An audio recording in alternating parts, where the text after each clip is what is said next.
नमस्कार दोस्तों, जय हिंद। स्वागत है आप सभी का यूपी रेगुलर क्लासेस के इस ऑनलाइन प्लेटफॉर्म पे। और जैसा कि आपको पता है कि जो यूपी SSC के द्वारा जो पेट का एग्ज़ाम है वो आपका 6 और 7 सितंबर को है। इसमें बहुत ज़्यादा टाइम नहीं बचा है। मेनली अगर देखा जाए तो बिल्कुल 1 माह का करेक्ट टाइम है, 30 दिन का टाइम है। ठीक है, इस 30 दिन में भरपूर तरीके से प्रैक्टिस करनी है, पूरा रिवीजन करना है। क्लियर है? तो हम आज स्टार्ट कर रहे हैं जियोग्राफी। हमने हिस्ट्री के 2 क्लासेस दिए आपको, देख लेना। बाकी जो हिस्ट्री के टॉपिक हैं उनको जल्दी जल्दी ख़त्म करेंगे, ठीक है ना। यानी कि एक एक वीडियो में 2-2 सेगमेंट ख़त्म कर देंगे। ये पहली क्लास होने वाली है जियोग्राफी की, ठीक है। तो चलिए बिना देरी के लिए शुरुआत करते हैं इस सेशन की। उससे पहले चैनल पर नए हैं, सब्सक्राइब, वीडियो को लाइक और शेयर जरूर कर देना। मैं केवल रिवीजन, मेरा मकसद ये है कि जो भी सिलेबस दिया हुआ है ऑफिशियल, उसके जो भी पॉइंट हैं उनको डिटेल में कवर करवाना, ठीक है। ज़्यादा एक्स्ट्रा अपने को पढ़ना नहीं है, जितना सिलेबस है उसको पढ़ेंगे। और जो भी PYQ है उसको लास्ट में, या आप लोग पढ़ते रहिए PYQ, या लास्ट में मैं करवा दूंगा, ठीक है। ये चीज़ें हैं। यानी कि मैं एक एग्ज़ाम्पल दूँ, जैसे जल धाराएँ हैं, तो जल धाराएँ ऑप्शन नहीं दिया हुआ है, ठीक है, तो अपने को नहीं पढ़नी बिल्कुल। लेकिन फिर भी अगर आप ROR दिए होगे तो आपको ये अच्छी तरीके से आता होगा, ठीक है। मेनली ROR जो दिए हैं वो सभी पेट ज़रूर देंगे।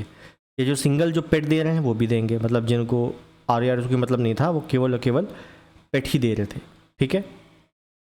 एक चीज़ समझ लेना, इम्पॉर्टेंट टॉपिक हैं, लास्ट में आपको बताऊंगा। मतलब लास्ट का मतलब है कि एग्ज़ाम से लगभग हफ्ते 10 दिन पहले कुछ एक्स्ट्रा टॉपिक हैं जो पूछे जाते हैं लेकिन वो सिलेबस नहीं दिए हुए, ठीक है। तो वो भी आप लोग एक बार पढ़ लेना, या एक वीडियो में मैं कवर करवा दूंगा, ठीक है ना। स्टैटिक पोर्शन है वो। तो चलिए शुरुआत करते हैं सेशन की। जियोग्राफी स्टार्ट कर रहे हैं।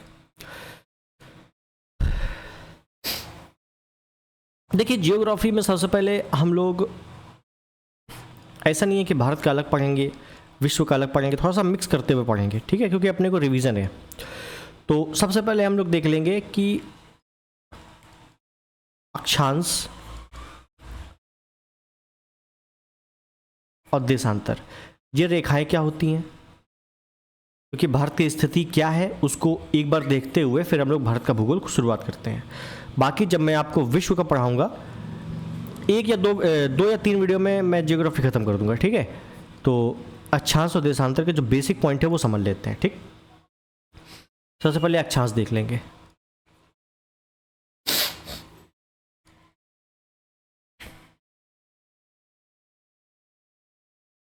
अक्षांश रेखाएं क्या होती हैं, देखिएगा।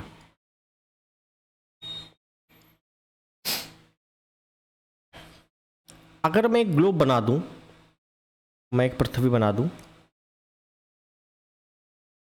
ये रही पृथ्वी, ठीक है, कुछ इसी प्रकार की है चपटी, ठीक। इस आकार जो है ना पृथ्वी का, वो जियोड है। याद रखना, मैं यहीं पे लिख देता हूं कि अगर आपसे पूछा जाए कि पृथ्वी का आकार क्या है, पृथ्वी का आकार क्या है, तो अंडाकार अभी ऑप्शन नहीं आएगा, जियोड, ठीक, ध्यान रखिएगा।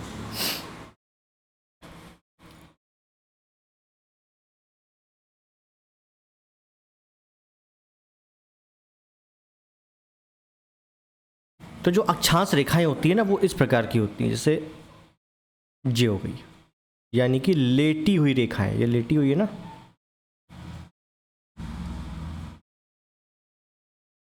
इस प्रकार की। और यहाँ से आपके हर बार प्रश्न आते हैं, ठीक है ना, फिक्स है यहाँ से। ये देखिए, ये है, ठीक है।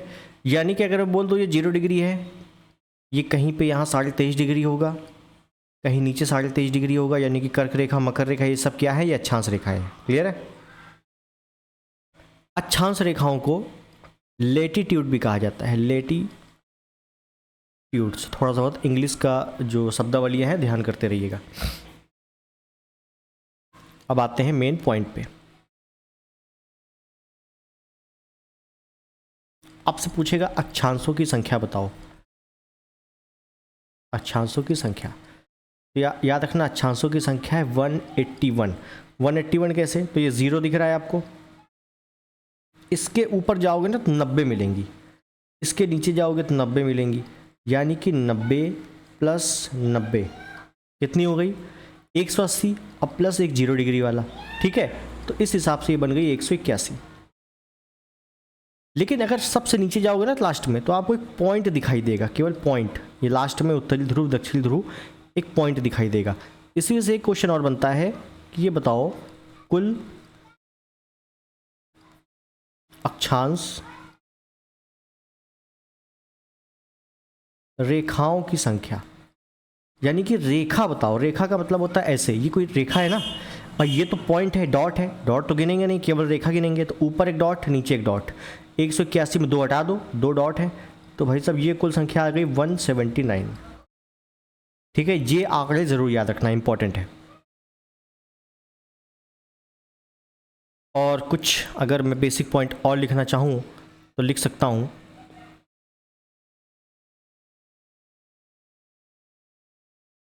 सभी अक्षांश रेखा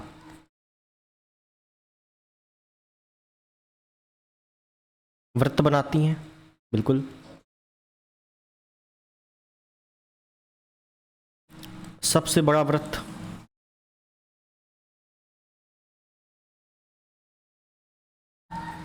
भूमध्य रेखीय वृत्त होगा, क्योंकि सबसे बड़ा वृत्त बीच ही में होगा, तो बीच में क्या है, भूमध्य रेखा है, ठीक है। तो भूमध्य रेखीय वृत्त जो है वो सबसे बड़ा वृत्त बनता है। क्लियर है, बिल्कुल।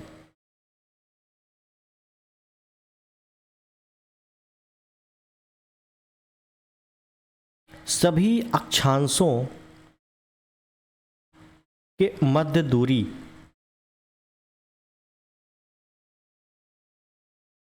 एक समान होती है।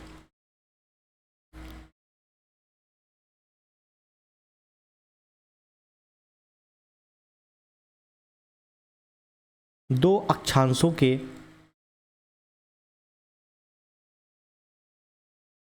बीच की दूरी को, सॉरी, दो अक्षांशों के बीच की दूरी जो होती है कितनी होती है, तो 111 किलोमीटर होती है।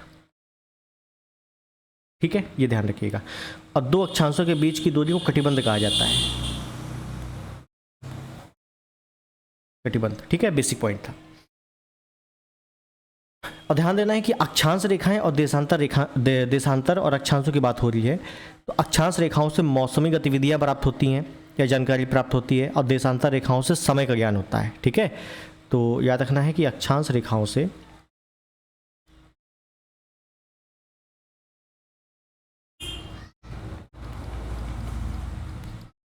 मौसम का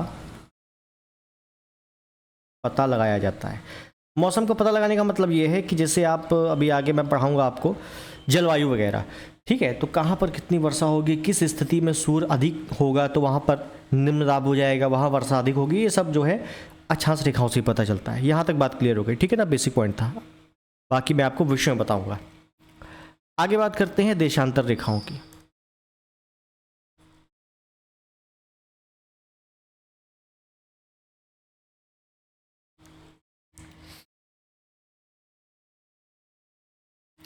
अब देशांतर रेखाओं की अगर बात करें तो ये मान लो कोई पृथ्वी है और देशांतर रेखाएं क्या होंगी, तो देशांतर रेखाएं इस प्रकार की होंगी।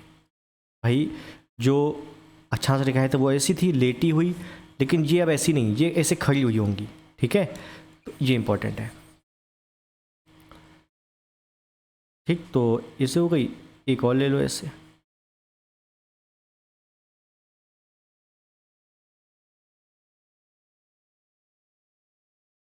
इस प्रकार से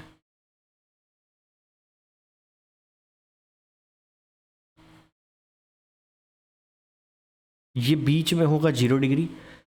ठीक, अब देखिए देशांतर रेखाओं की बात करूं तो ये देशांतर रेखा कहाँ से गुजारी गई है, या आपसे पूछा जाएगा, तो याद रखना ये लंदन के ग्रीनविच जगह से गुजारी गई है, और इसी को बोलते हैं 0 डिग्री। यहाँ कहीं मतलब कहने का कि 0 डिग्री है ना, यहाँ कहीं लंदन होगा तो यहीं से गुजारी गई है ये। ठीक है, इसी वजह से इसको ग्रीनविच मीन टाइम भी कहा जाता है। क्या बोलते हैं, ग्रीनविच मीन टाइम। ठीक, यानी कि GMT बोलते हैं ना जीएमटी क्या है, इस क्षेत्र का जीएमटी क्या है, इस एरिया का जीएमटी क्या है। जीएमटी का मतलब होता है टाइम। ठीक, बहुत बढ़िया। उसके बाद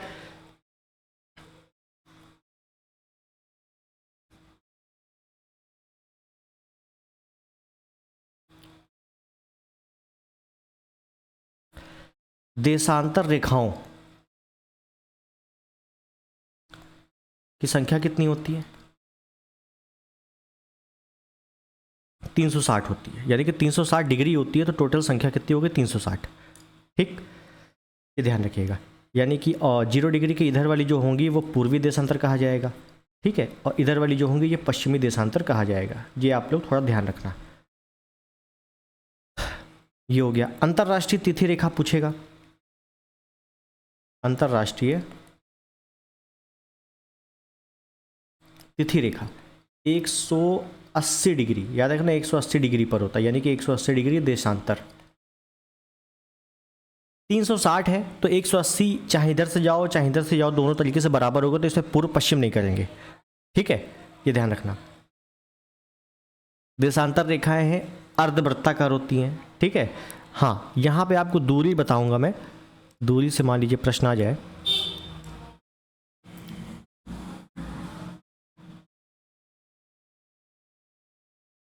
देशांतर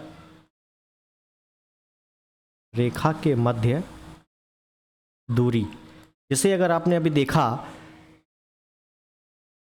अक्षांश रेखाओं का भी आपने देखा कि अक्षांश रेखाओं के मध्य की दूरी भी एक समान होती है 111 किलोमीटर, लेकिन यहाँ पे ऐसा नहीं है। ठीक है, यहाँ पे आपको देशांतर रेखाओं के मध्य दूरी अगर पूछे तो दो चीज़ें हैं, एक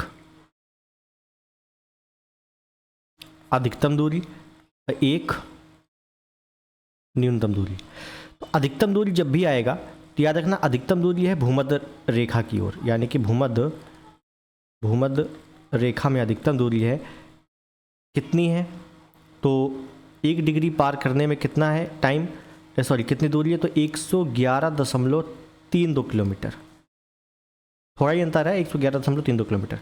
न्यूनतम कहाँ पर है, तो ये ध्रुवों पर है। अभी देखेंगे हम लोग कैसे क्या है। ध्रुवों पर न्यूनतम है कितना है, 1 डिग्री पार करने में 0 किलोमीटर, मतलब पूरा जुड़ा हुआ है। जैसे मान लीजिए ये है, यहाँ पे आप ऊपर देख रहे हो ये जुड़ी हुई लाइन 0 डिग्री पर है ना, यानी कि 0 पे ही सारी लाइनें हैं, तो 0 डिग्री पे सारी लाइनें हैं मिक्स हो रही हैं, तो भाई 0 किलोमीटर है, कोई किलोमीटर नहीं है वहाँ पे, कोई दूरी नहीं है। ठीक है, लेकिन आप यहाँ पे देख रहे हो यहाँ पे अधिकतम दूरी है भूमध्य रेखा पर। ठीक है, तो ये क्या हो गया, 111.32 किलोमीटर हो गया। ठीक है, ये आपको क्लियर हो गई होगी बात।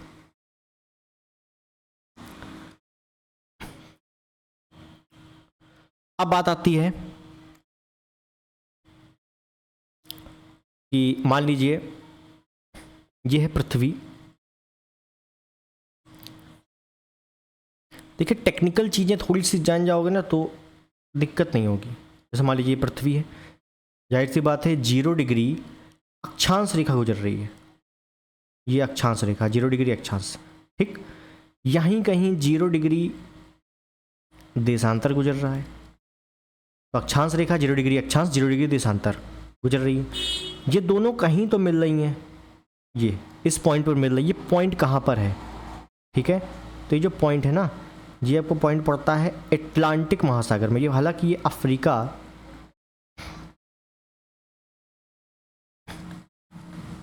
के गिनी तट पर मिलता है, और अगर पूछा जाए महासागर तो अटलांटिक महासागर, अटलांटिक महासागर यहाँ से पूछा गया था कि एग्ज़ाम में, लेकिन वहाँ पर अटलांटिक महासागर ऑप्शन नहीं था, क्योंकि अटलांटिक महासागर को कहा जाता है अंध महासागर, तो वहाँ पर ऑप्शन में अंध महासागर दिया हुआ था। ठीक, ये ध्यान रखना। यानी कि अगर मैं छोटा सा डायग्राम बनाऊँ यहाँ पर, हालांकि डायग्राम तो मैंने इतने बनवाए हैं आरओ के प्रैक्टिस के दौरान। ये है अफ्रीका, तो ये यहाँ पर मिल रही है, ये देखिए ये आई 0 डिग्री और ये गुजर रही है 0 डिग्री ये अक्षांश और 0 डिग्री देशांतर। ठीक है, तो यहाँ पे कहीं ये मिल रहा है यहाँ पे। ठीक है, ये ध्यान रखना, यही चीज़ है, तो ये चीज़ क्लियर हो गई होगी, है ना। आगे चलते हैं। अब एक चीज़ और समझिए कि पृथ्वी का अगर मैं पूछूं घूर्णन काल कितना है,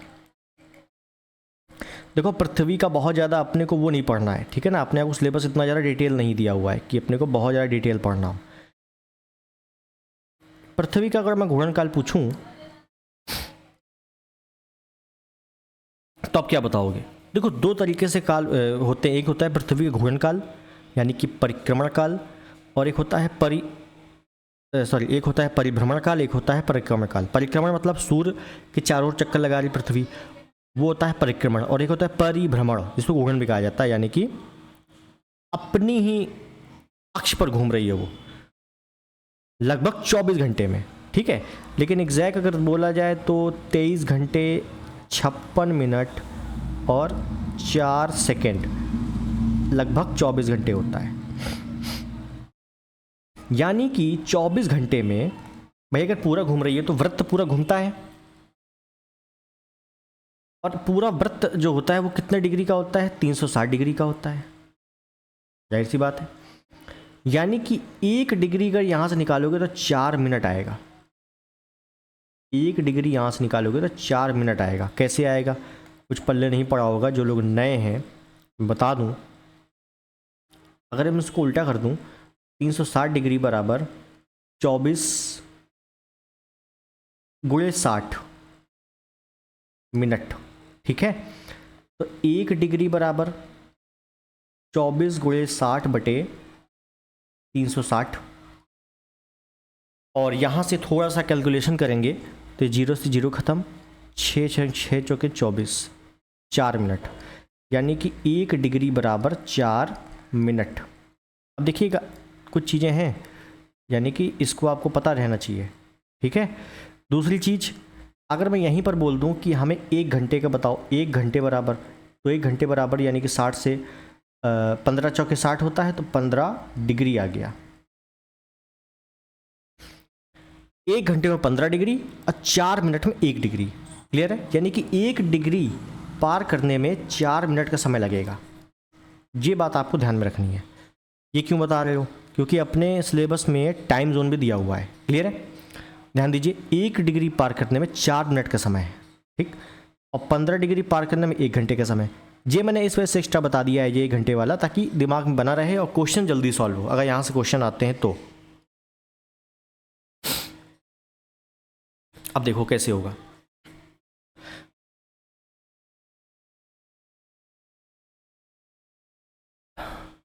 एक चीज़ और यहीं पे ध्यान कर लेना कि मान लो किसी टाइम जोन से, किसी एरिया से, या ऐसे ध्यान रखो 0 डिग्री ग्रीनविच टाइम है GMT, GMT यहाँ पर है। यहाँ से अगर हम पूर्व की ओर चलेंगे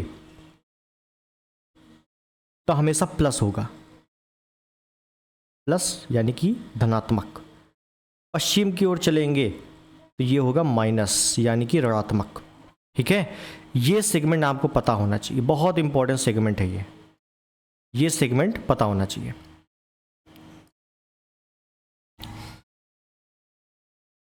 तो देखते हैं पहले, अब भारत में आते हैं।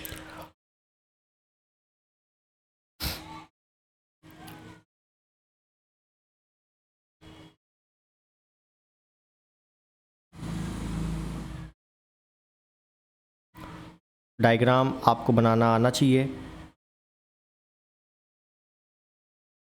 ठीक है। ये हो गया, मान लो ये बन गया डायग्राम, ठीक है। आपको पता है कि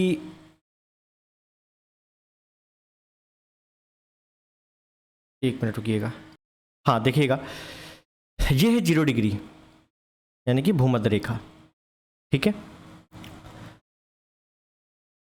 और यहीं पर ये आपका गुजर रहा है इधर से ऐसे, ये क्या है 82.5 डिग्री, 82.5 डिग्री पूर्वी देशांतर। पूर्वी देशांतर पूर्वी क्यों? क्योंकि 0 डिग्री वहाँ कहीं लंदन में होगा 0, है ना, इधर चल रहे हैं तो ये पूर्व है, तो इस वजह से पूर्वी देशांतर, ठीक। कहाँ से कितना गुजर रहा है अभी सब देखेंगे। 82.5 डिग्री हो गया, ठीक है। पर भारत की स्थिति देखो, यहाँ पर 8 डिग्री 4 मिनट उत्तरी अक्षांश, बहुत इंपॉर्टेंट है ये सारी चीज़ें, डायरेक्टली क्वेश्चन मिलेंगे यहाँ से। 8 डिग्री 4 मिनट उत्तरी अक्षांश, यानी कि भारत की मुख्य भूमि कन्याकुमारी, ठीक है। और यहाँ का जम्मू कश्मीर होगा, यहाँ पर 37 डिग्री 6 मिनट उत्तरी अक्षांश। तो नीचे भी उत्तरी, ऊपर भी उत्तरी। ऐसा क्यों? क्योंकि नीचे कहीं जीरो होगा, जीरो के ऊपर चल रहे हैं तो उत्तरी जाएगा, ठीक है। तो जीरो के ऊपर 8 भी है, जीरो के ऊपर 37 भी है, दोनों उत्तरी हो गया। अगर मैं यहाँ की बात करूँ, ये गुजरात वाला एरिया होगा, ठीक है। 68 डिग्री 7 मिनट पूर्वी देशांतर। पूर्वी क्यों? क्योंकि जीरो के इधर ही तो है ना, पूर्व है, ठीक। और यहाँ पर कहीं होगा आपका अरुणाचल प्रदेश में 97 डिग्री 25 मिनट, ये भी पूर्वी देशांतर। क्वेश्चन क्या आएगा? क्वेश्चन आएगा निम्नलिखित में से कौन भारत का अक्षांशीय विस्तार है या अक्षांशीय विस्तार सही है? तो 8 डिग्री 4 मिनट से 37 डिग्री 6 मिनट, और जो देशांतरीय विस्तार 68 डिग्री 7 मिनट से 97 डिग्री 25 मिनट। यहाँ तक बात क्लियर है। ये जो 82.5 डिग्री है, ये है भारत का मानक समय, भारतीय मानक समय, यानी कि भारत का जो टाइम जोन है वो 82.5 डिग्री से गुजारा गया है। कहाँ से गुजारा गया है? तो इलाहाबाद के पास नैनी पड़ता है, वहाँ से गुजारा गया है, ठीक है। अब यहीं पर मैं थोड़ा सा बता रहा हूँ मैथ, देखिएगा। अगर मैं इसको थोड़ा ऊपर ले सकूँ तो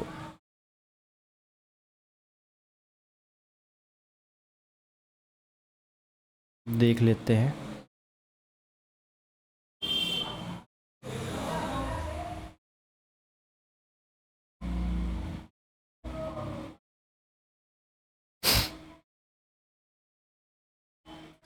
हाँ, ठीक है, ये आपको समझ में आ गया, वो क्लियर। अगर मैं यहाँ बोलूँ कि ये बताओ, ये जो 97 डिग्री है 2-5 मिनट और 68 डिग्री 7 मिनट, अगर मैं इसका डिफरेंस निकालूँ तो लगभग कितना निकलेगा? अगर मैं इसको भी 8 बना दूँ अपने सहूलियत के अनुसार, मैथ पढ़ रहे हो इतना तो आना चाहिए, 30 डिग्री लगभग निकलेगा। 1 डिग्री पार करने में 4 मिनट का समय, तो इसको मैं 4 मिनट से मल्टीप्लाई कर दूँ तो 120 मिनट हो जाएगा, ठीक है। 120 मिनट का मतलब होता है 2 घंटे, यानी कि अब 2 घंटे हैं, और अगर इधर चलेंगे तो प्लस हो जाएगा, इधर चलेंगे माइनस हो जाएगा, ये भी आपको पता होना चाहिए। तो 68 डिग्री 7 मिनट से 97 डिग्री 2-5 मिनट के बीच डिफरेंस 2 घंटे का आ गया, यानी कि गुजरात का समय अरुणाचल प्रदेश के समय से 2 घंटे पीछे है, क्योंकि पश्चिम में है गुजरात।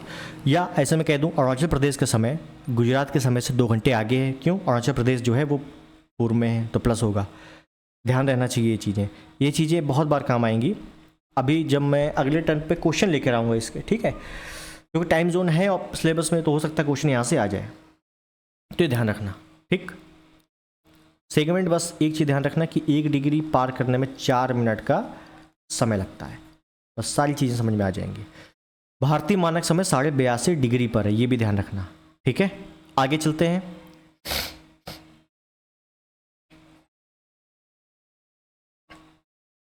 कर्क रेखा भारत के 8 राज्यों से होकर गुजरती है, ये आपको पता होगा।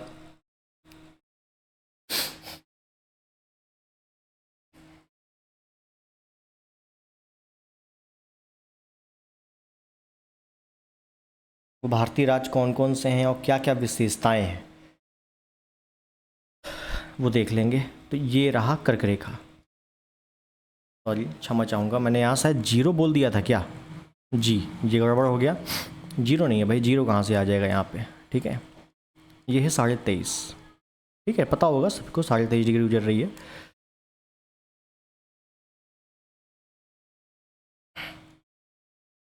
साढ़े 23 डिग्री क्या बोलेंगे? कर्क रेखा, क्लियर।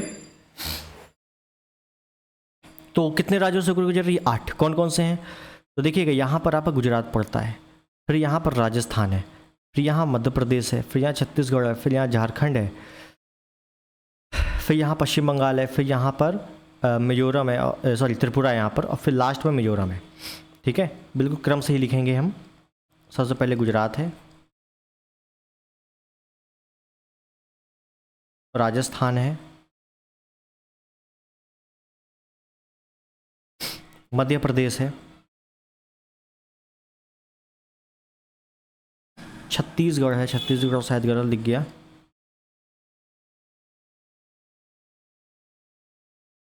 छत्तीसगढ़, झारखंड, पश्चिम बंगाल, त्रिपुरा,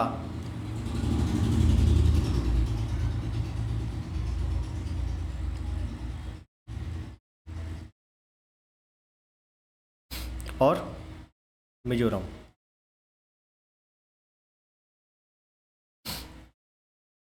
क्लियर है? बहुत बढ़िया। उसके बाद अगर मैं बात करूं कि सबसे कम कहां से गुजरती कर्क रेखा, बताओ। सबसे कम राजस्थान से, सबसे कम लंबाई, यानी कि सबसे कम लंबाई कर्क रेखा की कहां पर है, तो राजस्थान, बहुत ही कम, क्योंकि राजस्थान वाला पोर्शन यहां पे आ जाता है, ठीक है ना, यहां पर इस प्रकार से, ठीक है। सबसे ज्यादा मध्य प्रदेश,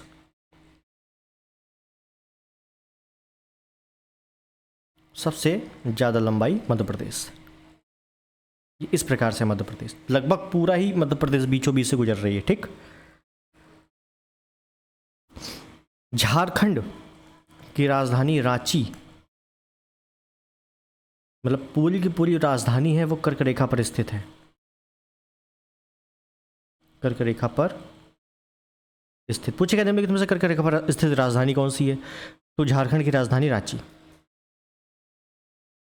यहां पर मेरे हिसाब से बात क्लियर है, ठीक है। आगे चलते हैं।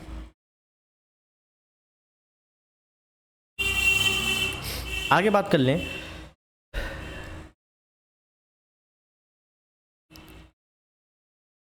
भारतीय मानक समय 82.5 डिग्री पूर्वी देशांतर। याद रखना 2022 2022 है कि 23 है, मुझे ध्यान नहीं आ रहा है, पेट में ही पूछा गया था कि बताओ भारतीय मानक समय रेखा कहाँ से गुजरती है, लेकिन उसमें ऑप्शन क्या क्या थे, ऑप्शन इस प्रकार से थे जी, ठीक है, पूर्वी देशांतर। कई लोगों ने ये लगा दिया था ऑप्शन जी जी,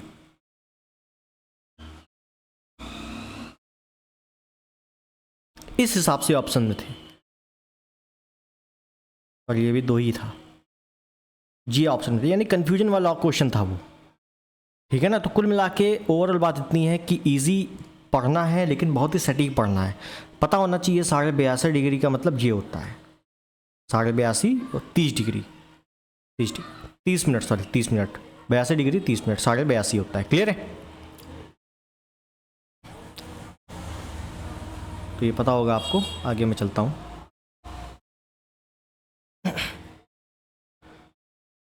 ये 5 राज्यों से होकर गुजरती है, 5 राज्य। कहाँ से निकाली गई है? उत्तर प्रदेश से। उत्तर प्रदेश में कहाँ से? तो प्रयागराज। प्रयागराज में कहाँ से? नैनी। नैनी अगर ऑप्शन में नहीं होगा तो मिर्ज़ापुर आएगा, ठीक। यूपी, एमपी, उड़ीसा,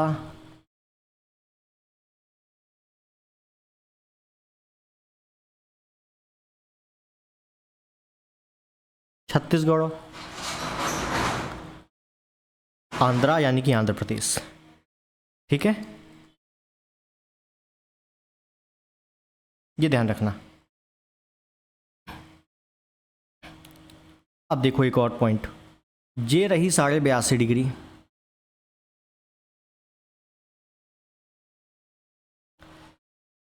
ये रही कर्क रेखा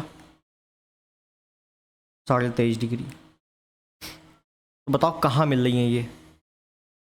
भाई साहब ये मिल रही छत्तीसगढ़ में, छत्तीसगढ़, ठीक है, ये ध्यान रखना बस। अब आगे चलते हैं हम लोग।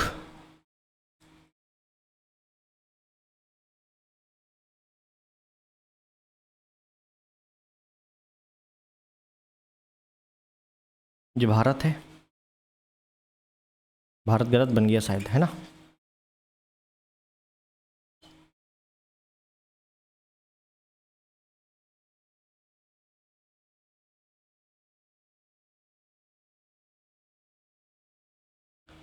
ठीक है, अपने को कच्चा चिट्ठा बना लेने दें। ये इस प्रकार से है कुछ। 20 से अगर मैं काट दूं इसको, ये ऊपर वाला स्थलीय सीमा होगा, स्थलीय भाग होगा, तो अपने को स्थलीय सीमा पता चल जाएगी। यहाँ पर कितनी है स्थलीय सीमा? 15,200 किलोमीटर। ठीक, नीचे जलीय सीमा है, यानी कि पूरा जल है, इतना तो बेसिक पता ही होगा।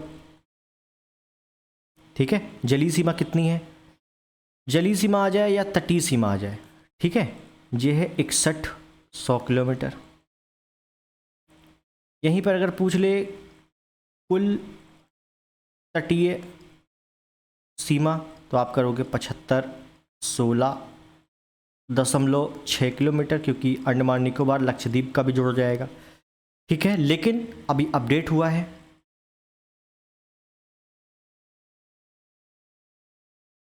कुल तटीय सीमा 11,098 किलोमीटर। ठीक है, अपडेट हुआ का मतलब ये नहीं हुआ है कि थल सेना जो ज़मीन बढ़ गई है, सटीक आंकड़ा अपनाया गया है। क्योंकि आप जब जाओगे ना किनारे, जब भारत को एग्जैक्ट देखोगे तो कुछ इस प्रकार से है,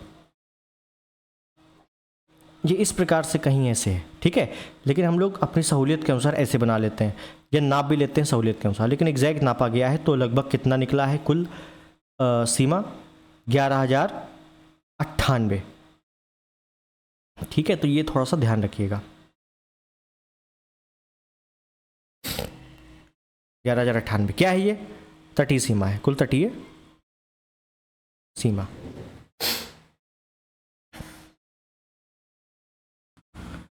तटीय सीमा की अगर हम लोग थोड़ी और बात कर लें तो मैं लिख सकता हूं यहां पर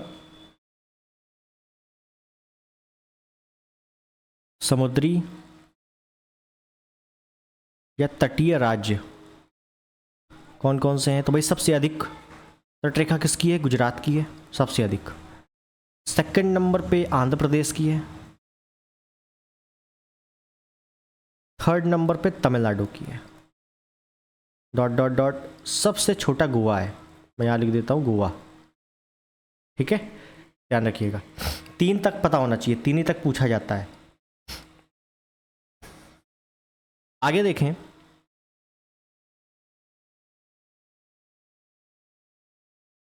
जी कितने राज्य भाई जलीय या समुद्री सीमा से लगे हुए राज्य कितने हैं?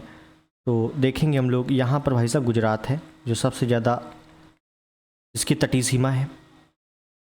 उसके बाद यहाँ पर महाराष्ट्र है, उसके बाद यहीं पर गोवा भी है, उसके बाद कर्नाटक है, उसके बाद केरल है, यहाँ पर तमिलनाडु है, यहाँ पर आंध्रा है यानी कि आंध्र प्रदेश है, इधर साइड उड़ीसा है, इधर साइड पश्चिम बंगाल है। ठीक है, ये थोड़ा ध्यान रखिएगा। अगर आपसे पूछा जाए कि ये बताओ लैंड लॉक स्टेट कौन कौन से हैं? Land lock state of India,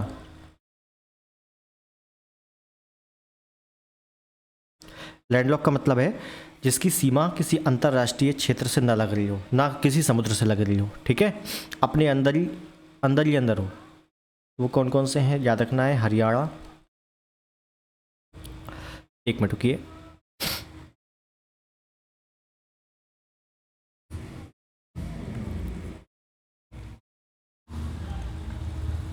Haryana, second number पे एमपी, थर्ड पे छत्तीसगढ़,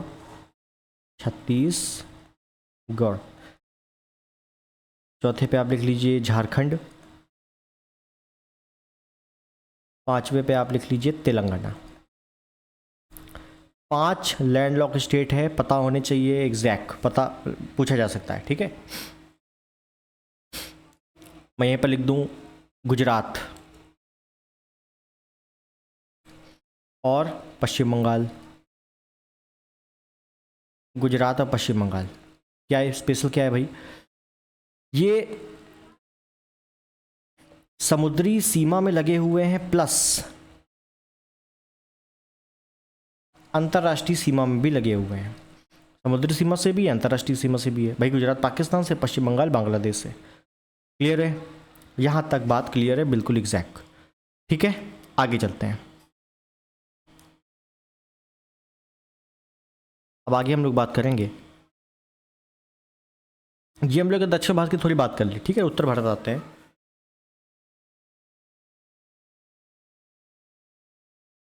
ये देखिए, एक सेगमेंट यहाँ से पूरा करते हैं हम लोग, इसको मिटा दूँ। ये उत्तर भारत बना हुआ है, आपको पता है सीमा रेखा कहाँ कहाँ से लग रही है। इधर से अफगानिस्तान है, अफगानिस्तान, ठीक। इधर पाकिस्तान है, ऊपर चीन है, इधर नेपाल है, इधर है भूटान, फिर इधर म्यांमार है और इधर साइड बांग्लादेश है, ठीक है, कोई दिक्कत नहीं है। सीमा रेखा कितनी है तो देखो, पाकिस्तान से शुरू करते हैं। तो पाकिस्तान की है 33-23 किलोमीटर। अफगानिस्तान की 106 किलोमीटर सीमा रेखा है। चीन की है 34-88 किलोमीटर। नेपाल की है 17-51, नेपाल की 17-51 है। म्यांमार की है 16-43। भूटान की है 699 किलोमीटर और बांग्लादेश की है 4096.7 किलोमीटर। सबसे ज़्यादा सीमा रेखा बांग्लादेश की है, ठीक है, 4096, ध्यान रखिएगा। यहाँ तक बात क्लियर हो गई। आई होप चीज़ें आपको समझ में आ गई होंगी। सीमा रेखा कितनी कहाँ किस देश से कितनी कितनी लग रही है। अब बात करते हैं कि किस देश के साथ भारत के कौन कौन से राज्य सीमा साझा करते हैं, ठीक है। यहाँ से प्रश्न आपको मिलेंगे, डिक्टो अपने को सिलेबस में दिया हुआ है ये। तो सबसे पहले हम लोग देखते हैं इधर से, भारत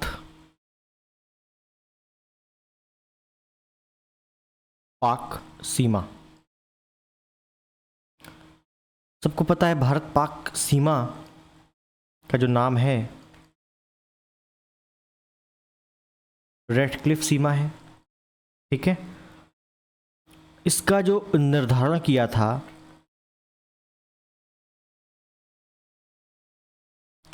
सर साइरिस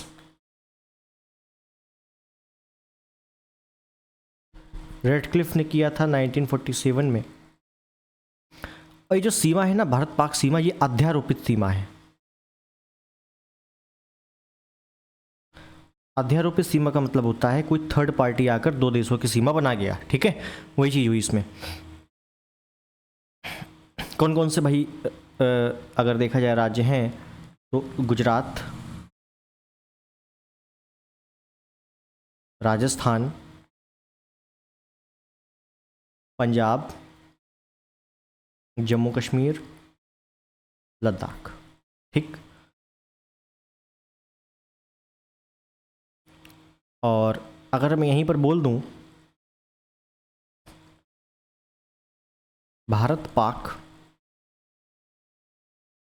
विवाद, कुछ विवाद हैं, कुछ क्या बहुत ही ज़्यादा विवाद हैं, लेकिन आपको पता होना चाहिए पीओके जो पाक ऑर्थराइज कश्मीर पाक अधिकृत कश्मीर वाला विवाद है, ठीक है। दूसरा LOC है, एक है LAC, वो चीन के साथ है, ये है LOC, लाइन ऑफ कंट्रोल, ठीक है ना। अभी आपने पहलगाम हमले के बाद इन सब की चर्चाएं सुनी होंगी। एक है सियाचिन विवाद, सियाचिन ग्लेशियर। 1984 में ऑपरेशन मेघदूत चलाया गया था सियाचिन ग्लेशियर में, याद होना चाहिए, ठीक है। 1984 में ऑपरेशन मेघदूत चलाया गया था, ठीक है। स्टैटिक में पूछा जा सकता है। चौथा एक और सरक्रीक विवाद, सरक्रीक विवाद। सरक्रीक लाइन याद रखना है कि 24वीं समानांतर रेखा,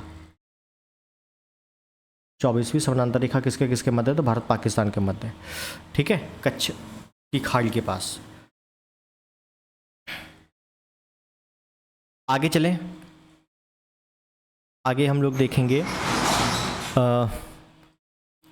सिंधु नदी जल विवाद। चूंकि अभी ये सब चर्चा में रही हैं तो हो सकता है करंट में भी आ जाए, या स्टैटिक के लिए तो काफ़ी इंपॉर्टेंट है ये जल विवाद। सिंधु जल समझौता होता है, ठीक है। सिंधु जल समझौता होता है, किसके मध्य होता है, यहीं पर लिख देता हूं, सिंधु जल समझौता। सिंधु जल समझौता होता कब है, 1960 में होता है, ठीक है। किसके मध्य होता है, भारत पाकिस्तान के मध्य होता है, ठीक है। हालांकि इसमें जो विश्व बैंक है, विश्व बैंक, ये मध्यस्थता करता है। आपसे पूछा जा सकता है कि ये बताओ सिंधु जल समझौते में मध्यस्थता किसने की थी, IMF ने, विश्व बैंक ने, UNO ने। तो कई लोग UNO लगा के चले आएंगे, लेकिन UNO गलत है, विश्व बैंक लगाना है आपको, ठीक। भारत की ओर से कौन थे भाई जब ये समझौता हो रहा था, तो भारत के प्रधानमंत्री PT नेहरू, पंडित नेहरू, पाकिस्तान के जनरल अयूब खान, अयूब खान। इसमें हुआ क्या था इस समझौते में, आपने सिंधु नदी तंत्र की नदियां पढ़ी होंगी। कौन कौन सी नदियां हैं, पहली है सिंधु, झेलम, चिनाब, ठीक है, और रावी, व्यास, सतलज। इसी क्रम में याद करना है। क्यों, क्योंकि ये 3 नदियों में कहा गया था कि भाई 80% पाकिस्तान यूज करेगा, 20% भारत यूज करेगा। इन नदियों में कहा गया था कि भाई 80% भारत यूज करेगा और 20% पाकिस्तान यूज करेगा, ठीक है। तो पूछा जा सकता है कि ये बताइए सिंधु जल समझौते के अनुसार निम्नलिखित में से कौन सी नदी भारत 80% प्रयोग करता है, तो भारत 80% प्रयोग करता है तो रावी, व्यास, सतलज, ठीक है। या कौन नहीं करता, तो रावी, व्यास, सतलज, चौथा कोई और दे देगा। इस हिसाब से क्वेश्चन आएंगे। इन नदियों में कुछ बने हुए जो बांध हैं, परियोजनाएं हैं, वो भी विवादित हैं। जैसे एक नीमो मजाको परियोजना है, तुलबुल है, उरी है, तुलस्ती है, सलाल है, बगलिया हाल है, किशनगंगा है, कई सारी परियोजनाएं भी हैं। तो वो मैं आपको जब मैं नदी पढ़ाऊँगा तब बता दूंगा, ठीक है, अलग से इसको। आगे चलते हैं। फिलहाल भारत अफगान,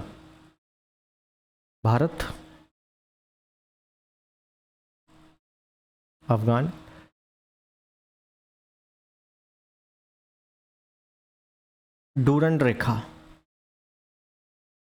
रेखा का निर्धारण 1896 में हुआ था, ठीक है। और भारत अफगान के मध्य सीमा रेखा कितनी, 106 किलोमीटर की है। काफ़ी कुछ विशेष है नहीं। भारत चीन सीमा, भारत चीन सीमा जिसका नाम है मैक मोहन रेखा। इसका निर्धारण 1914 में हुआ था, ठीक है। और कौन कौन सीमा रेखा है भारत और चीन के मध्य, तो देखेंगे लद्दाख, HP लिख दे रहा हूँ हिमाचल प्रदेश, UK लिख दे रहा हूँ उत्तराखंड, सिक्किम और अरुणाचल प्रदेश।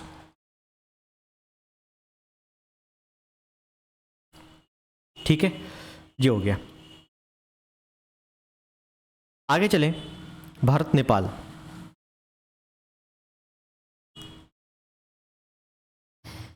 भारत नेपाल के मध्य कौन कौन है भाई? पहले तो सीमा रेखा, तो हम यूपी से भी जा सकते हैं, उत्तराखंड से भी जा सकते हैं, बिहार से भी जाया जा सकता है, ठीक है, और पश्चिम बंगाल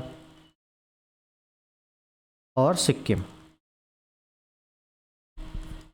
ठीक, हाँ एक चीज़ ध्यान रखना कि इसमें एक विवाद है, लिपुलेख,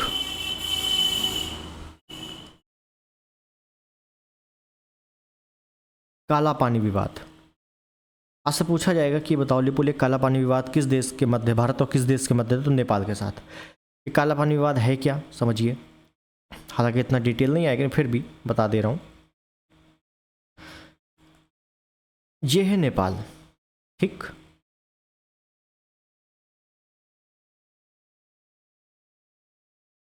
अब हो ये रहा है कि यहां से एक नदी है, ये एक नदी है, एक ये नदी है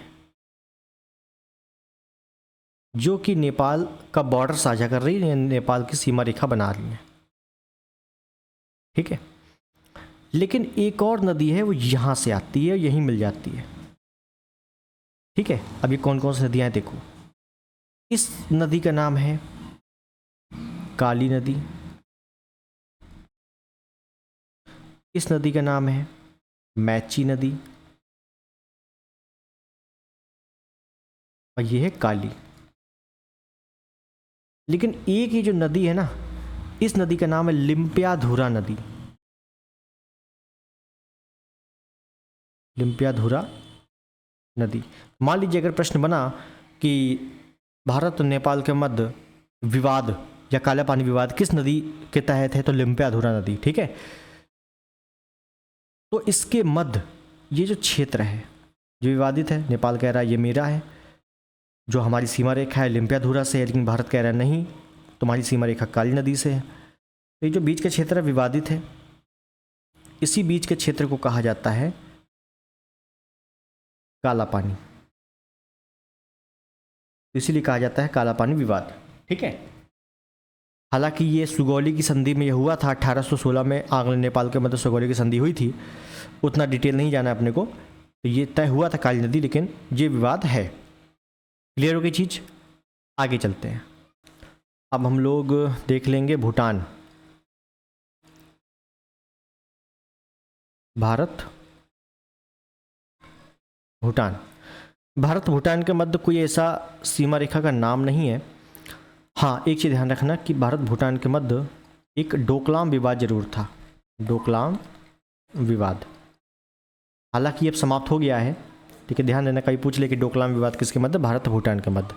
सीमा रेखा ध्यान रखना कौन कौन लग रहा है, तो सिक्किम, पश्चिम बंगाल, असम, अरुणाचल प्रदेश, ठीक। ये हो गया।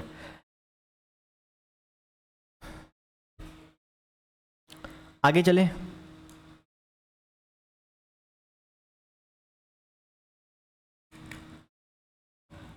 एक मिनट रुकिएगा।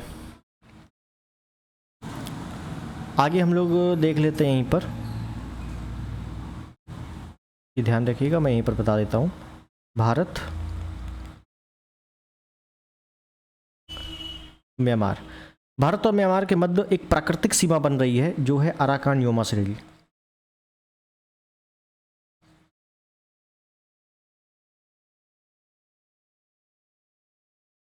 अराकान, योमा और वशरेल। ठीक है, कौन कौन है भाई जो लग रहा है? तो ये अरुणाचल प्रदेश,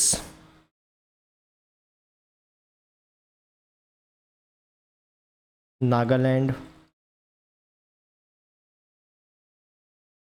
मणिपुर और यहीं पर लिख दे रहा हूँ मिजोरम। ठीक है, पूर्वोत्तर भारत देखा होगा आपने मैप में, कुछ इस प्रकार से है।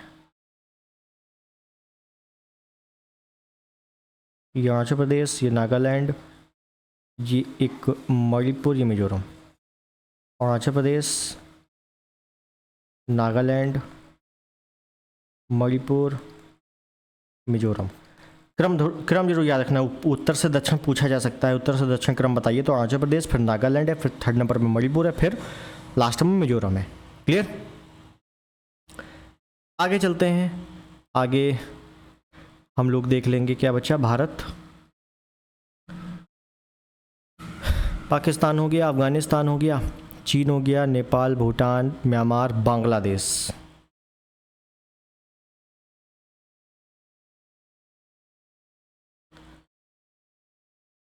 देखिए, अगर रेड क्लिफ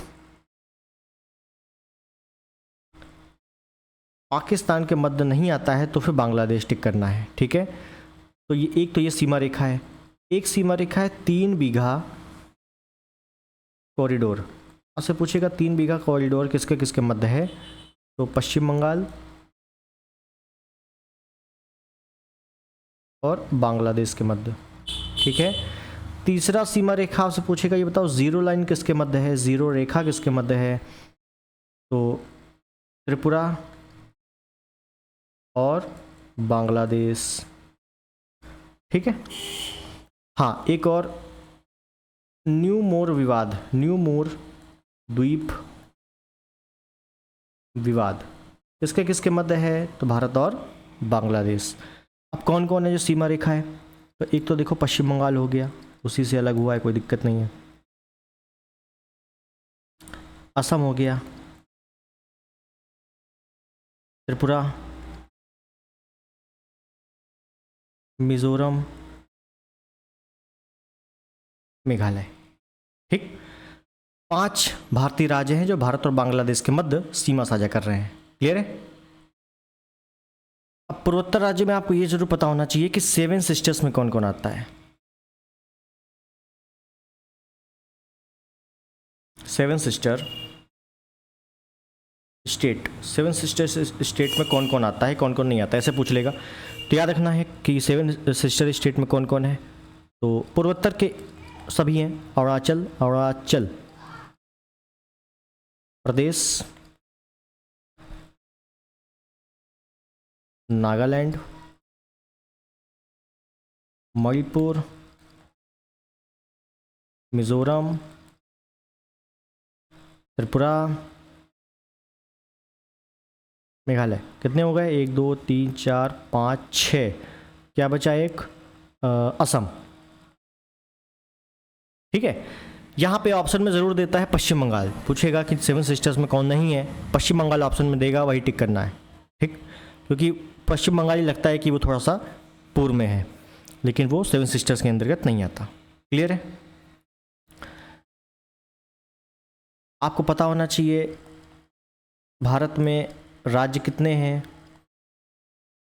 28। यूटी कितने हैं? यूटी मतलब केंद्र शासित प्रदेश, 8। और शहर राज्य कितने हैं? एक भी नहीं, शहर राज्य एक भी नहीं है। क्लियर है?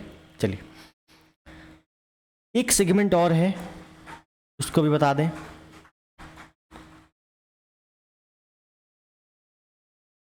समुद्री सीमा का विभाजन।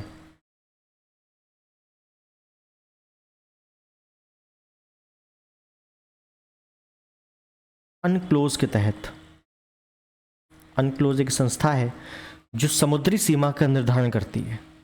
ठीक, अनक्लोज का पूरा नाम United nation convention for the law या लॉज ऑफ सी, समुद्र के नियम। ठीक, 3 प्रकार के सीमा रेखाएं हैं। पहली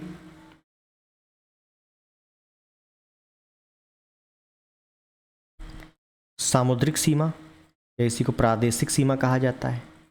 दूसरी संलग्न सीमा, इसी को अवक्षेपण मंडल भी कहा जाता है। तीसरी अनन्य आर्थिक क्षेत्र या इसी को EEZ भी कहा जाता है। EEZ एक्सक्लूसिव इकोनॉमिक जोन, ठीक है ना। EEZ कई बार शॉर्ट फॉर्म में पूछ लिया जाता है। सामुद्रिक सीमा क्षेत्र, संलग्न सीमा क्षेत्र, ये ठीक है। अब ये कितनी है, क्या है, वो देखना है। देखिए सबसे पहली चीज, जो समुद्री दूरी है ना, वो किलोमीटर में नहीं नापी जाती। समुद्री दूरी हमेशा नॉटिकल मील में मापी जाती है। नॉटिकल मील यानी कि NM, ठीक है, शॉर्ट फॉर्म में लिख दिया मैंने।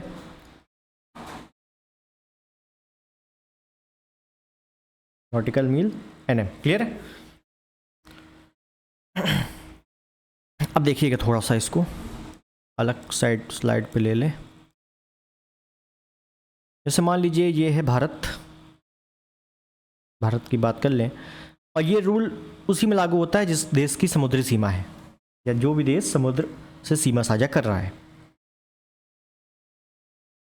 एक दूरी है, ये एक और दूरी है, और ये एक और दूरी है,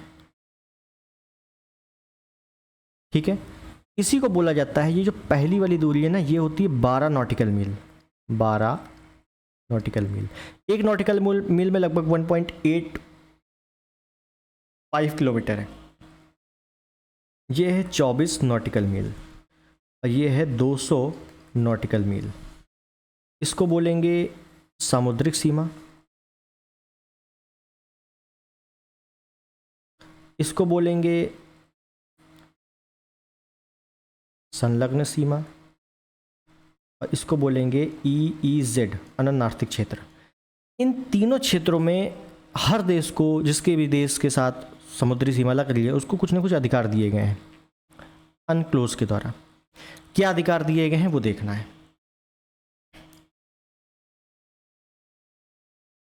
पहला, समुद्रिक सीमा जो कि है 12 नॉटिकल मील। एक ही पॉइंट लिखना है, संपूर्ण अधिकार क्षेत्र। संपूर्ण अधिकार, संपूर्ण अधिकार का मतलब है कि जितना आप अपने बाउंड्री में कार्य कर सकते हो, या आपकी जो बाउंड्री है देश की, पूरा अधिकार उस पर जितना है उतना ही 12 नॉटिकल मील तक समुद्र में भी पूरा अधिकार आपका है। एग्जाम्पल के तौर पर, जैसे आप घर बनवाते हो तो छज्जा या उसको क्या बोलते हैं, बारजा, बालकनी, जो भी निकलवाते हो, उस पर पूरा अधिकार आपका होता है। ऐसा तो नहीं पड़ोसी आ जाएगा, नहीं, पूरा अधिकार आपका है। यानी कि घर के अंदर आप अगर सो रहे हो तो आप बालकनी में भी सो जाओ, कोई दिक्कत नहीं है, कोई कहने वाला नहीं है, आपका है। बस वही चीज़ है, ठीक, इतना ही है बस। उसके बाद सेकंड नंबर पे है संलग्न सीमा। संलग्न सीमा जो कि है 24 नॉटिकल मील, थोड़ा बाहर। यहाँ पे क्या अधिकार है? यहाँ पे अधिकार है आप सीमा शुल्क वसूली कर सकते हो, कोई दिक्कत नहीं है।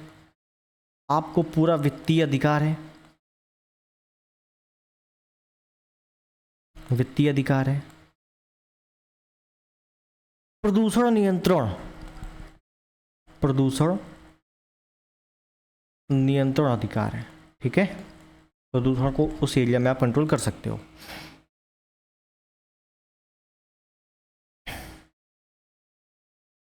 आगे चलते हैं, ठीक है, ये तीन ही है। सीमा शुल्क ज़्यादा पूछा जाता है आपसे। आगे चलते हैं, तीसरा जो कि है EEZ, अनन्य आर्थिक क्षेत्र, जो कि है 200 नॉटिकल मील तक। यहाँ पे आप क्या कर सकते हो, काफ़ी दूर है ये। पहला पॉइंट, इस पर आप समुद्री संसाधनों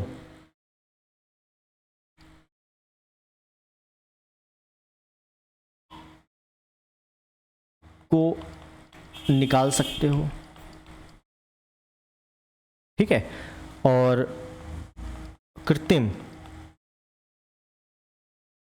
द्वीपों का निर्माण कर सकते हो। तीसरा, परमाणु परीक्षण भी कर सकते हो, या आप वैज्ञानिक अनुसंधान बना सकते हो। अनुसंधान बना सकते हो, ठीक है, ये सब आप कर सकते हो, कोई दिक्कत नहीं है। अच्छा, अब किसी के दिमाग में आएगा 200 के पार अगर हो गया तो, मान लो किसी की समुद्री दूरी बहुत लंबी है, 200 प्लस चली गई, क्या होगा यहाँ पर, किसका रूल होगा? तो भाई साहब यहाँ पर अब फिर यूएनओ का रूल चलेगा, संयुक्त राष्ट्र का रूल चलेगा, ठीक है, ये ध्यान रखना। तो यहाँ तक मेरे हिसाब से बात आपको पूरी क्लियर होगी। काफ़ी चीज़ें हम लोग ने बात कर ली, मैं एक बार देख लेता हूँ क्या क्या डिस्कस किया हम लोगों ने। हम लोगों ने अक्षांश देशांतर को पहले बेसिक समझा क्या है, ठीक है, और देशांतर को बेसिक अभी हम लोगों ने पूरा नहीं कंप्लीट किया। अभी मैं आपको इसमें मुझे बताना है इसमें शरद विषुव क्या है, बसंत विषुव क्या है, वो सब मैं बताऊंगा अभी, ठीक है ना। घूर्णन काल वगैरह देखा, टाइम जोन कैसे हम निकाल सकते हैं वो देखा, ठीक है। हालांकि यहाँ पे आप लिख सकते हो एक पॉइंट कि यहाँ पर कुल टाइम जोन कितने हैं, तो 24, ठीक है। सबसे ज़्यादा रूस के पास है 11, भारत के पास एक ही है 82.5 वाला, ठीक है। कुल टाइम जोन पूछेगा कितने हैं, 24 हैं। फिर हम लोगों ने क्या देखा, फिर हम लोगों ने करके देखा, उसके बाद भारतीय मानक समय रेखा, उसके बाद तटीय सीमा, लैंडलॉक, उसके बाद भारत की अंतर्राष्ट्रीय सीमा, एक एक देश के साथ जिसके साथ भी सीमा लग रही है उसको डिटेल में चेक कर लिया, समुद्री सीमा, ठीक है। यहाँ तक चीज़ें हम लोगों ने देख डाली हैं।